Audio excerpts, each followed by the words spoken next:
What's going on, people, and welcome to Man Knows Football. You are here with Guni and the legend. The midget Zimbo is what they know me on the internet. Zai, I guess, is my name, but I appreciate the invite. Big up yourself. Zara, how are you feeling about the Chelsea Arsenal fixture coming up?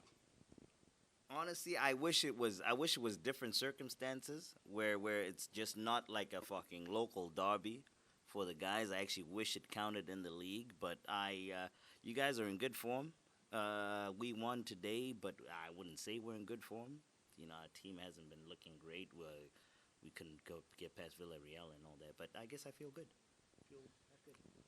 I was saying to Troops earlier, but I didn't really go into too much depth because obviously I want to add some variety in the interviews.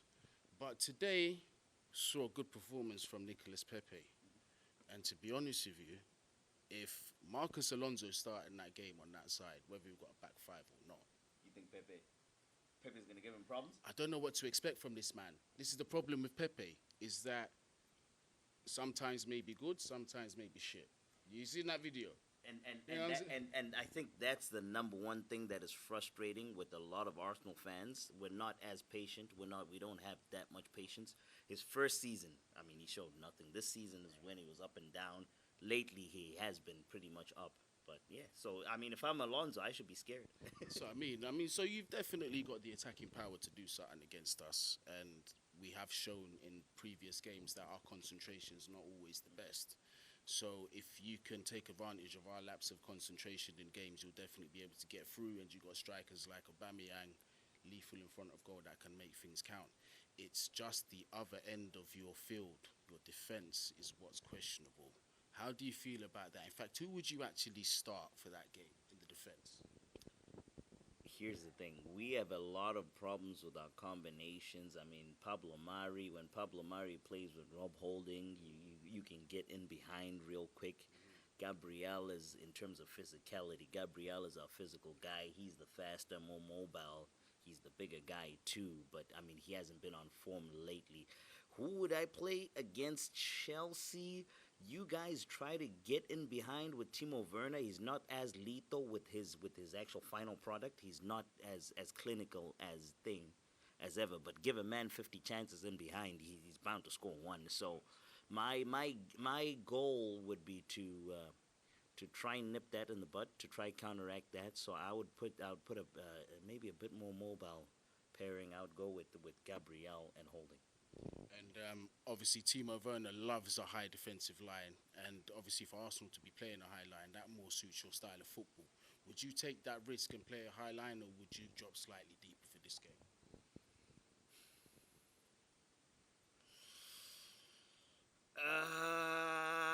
We haven't been really excelling in our own style of football. I think our aim should be more. We should put more emphasis on counteracting Chelsea's strengths than actually capitalizing on our strengths. Because I mean, we're not showing.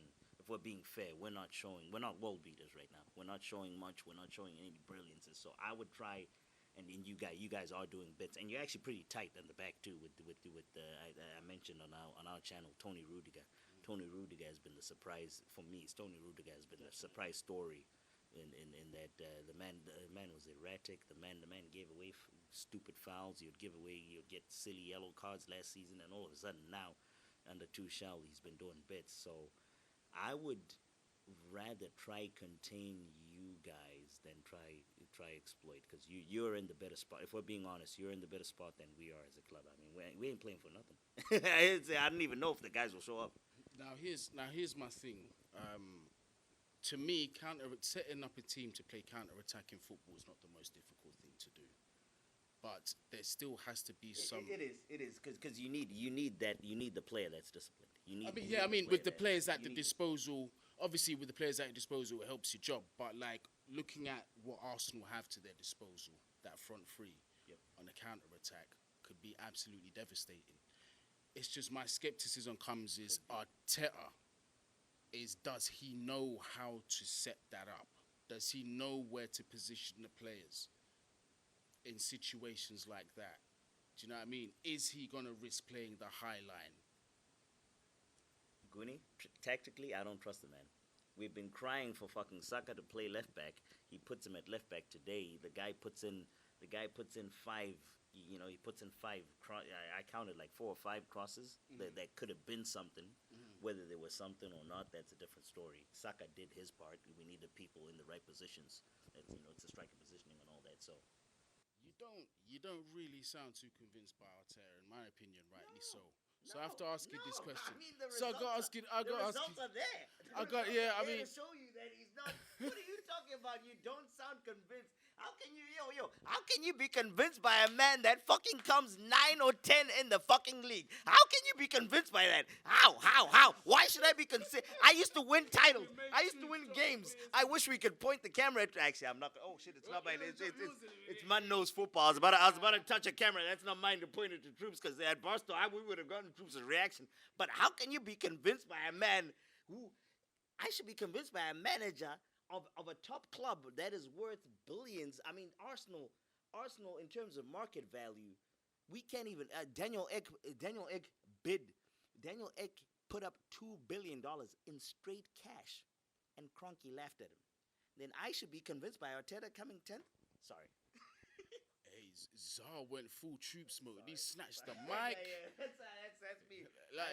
Hey, no, but listen, big up. Hey, I asked for the Barstool experience. Here it is, man. I'm getting it in full effect, so I ain't even complaining. So, don't know if this is a dumb question. Arteta in or Arteta out? So I'm not gonna be. I won't, cause it's just not in me. But I want him out. I'm Arteta out, but I'm not gonna scream out. You can't. What's happened this year?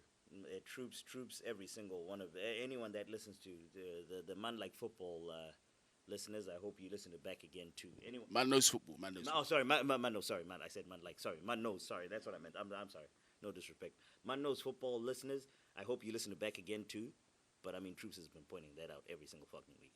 No, yeah, the guy is. You cannot defend. It's at this point you cannot defend him. He's been breaking records. He's been breaking every single wrong record in Arsenal history. It's the worst loss, the worst losing streak. It's the worst. It's always the worst something when a record breaks with Arteta this season. Right. So before we go, score prediction. You gave it in the other inning. I said 2-1. I said 2-1 because as much as I'm pissed and I've gone fucking nuts on Man Knows Football right here, but Arsenal is one of those teams that when there's no pressure, when the games don't mean anything, just to shut the fucking fans up, kind of deal, just to keep them quiet when the club, when people involved with the club and the club, they have the lighter on the ass, they pull out results just to keep them happy. And this is one of those where it doesn't mean anything. If we win at Chelsea, it's gonna be great because it's a local derby. But where do we go in terms of the season, kind? Which is why there's no pressure. Which is why I predicted that I think we're gonna win. I'm going to stick with my 1-1 prediction. 2-1 the Arsenal. Troops went with 2-2, so let's see what happens. But guys, Zar, you are the best. No, thank you. Thank you very much. Thank you for having me on. Big up the Man Knows Football followers. Love being on. I appreciate you, Guni. You want to do the outro? No. It ain't my channel. So hold on. I'm gonna hand it over to Legend. I just wanted to thank you and make sure that you heard me through the mic. That's why I grabbed it. But I'm gonna hand it over to Legend, Guni. Thank you. You heard it there from the man Zar. Like, share, subscribe, all of that good stuff. Man Knows Football. We're out. Bless.